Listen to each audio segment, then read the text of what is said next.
Sometimes I fall into a rut, stuck in the muck of a swampy soul, barely moving through my days. And I can't figure out what's wrong. I'm languid and heavy. I'm a stew of myself. It's so frustrating to want to be inspired, but to have no inspiration, to be caught in the swirling drain of a dreary heart, to be coated in malaise. I fall into a rut and I can't figure out what's wrong. I self-soothe by complaining. It only makes it worse. My feet slip deeper into the quicksand of my mind. My spirit is eating its own tail. And then what often happens is that I'll be forced out of my cocoon, shoved into the winds and rains beyond my sad but safe blanket fort of melancholy, an errand or a required meeting or a social outing planned well before the fog drifted into my days. Out I go, begrudgingly. And I'll encounter others, faking my way through chipper banter, acting the part, smiling here and there, offering an appropriate laugh, making it through, then escaping back home. There's always something odd that happens next. I'll walk more quickly through my kitchen. I'll catch myself bounding up the stairs. I'll chat more loudly with my family. Unknowingly, I'll have been awoken from the stupor soup I'd been swimming in. What happened? Well, yet again, I've learned the lesson that I can't quite seem to lock into my stubborn brain. If I'm wondering what's wrong with me, I probably need connection.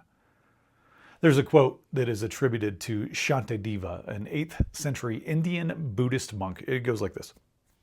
All the happiness the world contains has come through wishing happiness for others. All the misery the world contains has come through wanting pleasure for oneself. Now, the book of Proverbs teaches us that a generous person will prosper. Whoever refreshes others will be refreshed.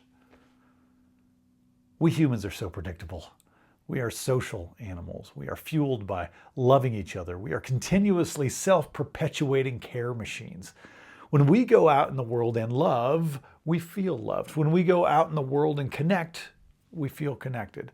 And when we don't give away our love, we feel unloved. Pick a cycle.